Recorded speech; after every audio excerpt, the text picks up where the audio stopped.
प्यारे बच्चों, अब हम शुरू करते हैं पहली इकाई, जिसका नाम समुच्चय एवं फलन है। इसके अंदर पहला अध्याय, जिसका नाम है समुच्चय। समुच्चय को इंग्लिश में सेट्स कहते हैं। तो अब जानते हैं कि समुच्चय क्या है। तो समुच्चय की परिभाषा लिखेंगे यहाँ पे।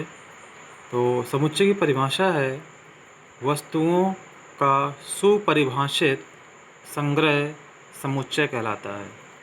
यहाँ पे ये सुपरिभाषित मीन्स वेल डिफाइंड, ये सब बहुत इम्पोर्टेंट है। या इसकी दूसरी परिभाषा है वस्तुओं का केवल वही संग्रह समुच्चय कहलाता है जिसमें सम्मिलित वस्तुएं सुनिश्चित तथा सुस्पष्ट होती हैं। इस पूरी परिभाषा का आशय ये है कि समुच्चय हम उसे कहेंगे जिसमें हमें एक निश्चित आंसर मिल सके। जैसे एग्जाम्पल देखते हैं। पहला एग्जाम्पल, अंग्रेजी वर्णमाला के स्वरों का संग्रह। यदि हम किसी से भी कहेंगे कि अंग्रेजी वर्णमाला के स्वरों का संग्रह है, तो हमें केवल एक ही उत्तर प्राप्त होगा, जो होगा ए, ई, आई, ओ, यू। तो अतः यह हमारा एक समुच्चय है। दूसरा, जैसे हम कहें समीकरण x² - 3x + 2 = 0 के मूलों का संग्रह। तो जब आप इस समीकरण द्विघात समीकरण को हल करेंगे तो आपको दो मूल प्राप्त होंगे जो फिक्स होंगे। कोई भी छात्र इसको हल करेगा तो वही मूल ही प्राप्त होंगे। अतः यह भी हमारा एक समुच्चय है। तो किसी भी समुच्चय है अथवा नहीं, इसको देखने के लिए हम यही नियम लगाएंगे कि उस प्रश्न में हमें एक सुपरिभाषित या सुस्पष्ट आंसर मिले।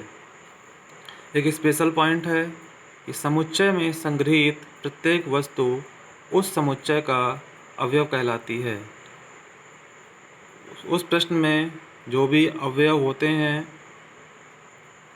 उसे हम समुच्चय का अवयव कहते हैं। नेक्स्ट, अगली हेडिंग आप लोग लिखेंगे समुच्चय संकेतन। इंग्लिश में इसको सेट नोटेशन कहते हैं। इसमें कुछ नियम हैं जो समुच्चय को लिखते समय हमें याद रखना होगा। जैसा पहला है, समुच्चय के अवयवों को मंझले कोष्ठक के अंदर कॉमा लगाकर लिखते हैं। दूसरा, समुच्चयों को अंग्रेजी वर्णमाला के बड़े अक्षरों से निरूपित किया जाता है। तीसरा है, समुच्चयों के अवयवों को अंग्रेजी वर्णमाला के छोटे अक्षरों से प्रदर्शित किया जाता है। जैसे एग्जाम्पल देखते हैं हम लोग। कैपिटल A = मंझला कोष्ठक A, E, I, O, U, मंझला कोष्ठक क्लोज। पहला नियम था कि समुच्चयों के अवयवों को मंझले कोष्ठक के अंदर कॉमा लगाकर लिखते हैं। तो ये इसके अवयव हैं, तो इनको हमने मंझले कोष्ठक के अंदर कॉमा लगाकर लिखा है।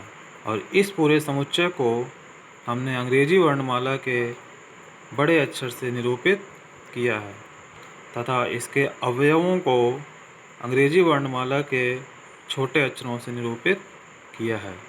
इसी प्रकार से दूसरा एग्जाम्पल है समुच्चय का। तो समुच्चय को प्रदर्शित करने के लिए इन नियम की आवश्यकता होती है। नेक्स्ट, अगला नियम है समुच्चय में किसी अवयव की उपस्थिति दर्शाने के लिए बिलोंग्स टू का प्रयोग किया जाता है। इस चिन्ह को हम लोग बिलोंग्स टू पढ़ेंगे। और दूसरा है कि समुच्चय में किसी अवयव की अनुपस्थिति दर्शाने के लिए नॉट बिलोंग्स टू, ये चिन्ह नॉट बिलोंग्स टू का है, का प्रयोग करते हैं। इस नियम को एक एग्जाम्पल से समझते हैं। यदि समुच्चय A = 3, 5, 7, 9 है, तो अब जो अवयव इस समुच्चय के अंदर है तो उसमें हम बिलोंग्स टू का चिन्ह लगाएंगे तथा जो अवयव इसके अंदर नहीं है वहाँ पर नॉट बिलोंग्स टू का चिन्ह लगाएंगे। जैसे समुच्चय A में 5 है, ये रहा 5। अतः यहाँ पे बिलोंग्स टू का चिन्ह होगा। यहाँ पे 2 अवयव ए के अंदर नहीं है, अतः यहाँ पे नॉट बिलोंग्स टू होगा। आज के लिए हम इतना ही रखते हैं। कल नेक्स्ट क्लास में हम लोग पढ़ेंगे समुच्चय का निरूपण कैसे करते हैं। इसकी 2 विधियाँ होंगी और कल हम लोग डिटेल से पढ़ेंगे। आप लोग यहाँ तक की नोट्स कंप्लीट कर लीजिएगा और इसमें कोई भी दिक्कत या प्रॉब्लम हो तो आप मेरे पर्सनल व्हाट्सएप नंबर पर मैसेज करके जानकारी प्राप्त कर सकते हैं। धन्यवाद।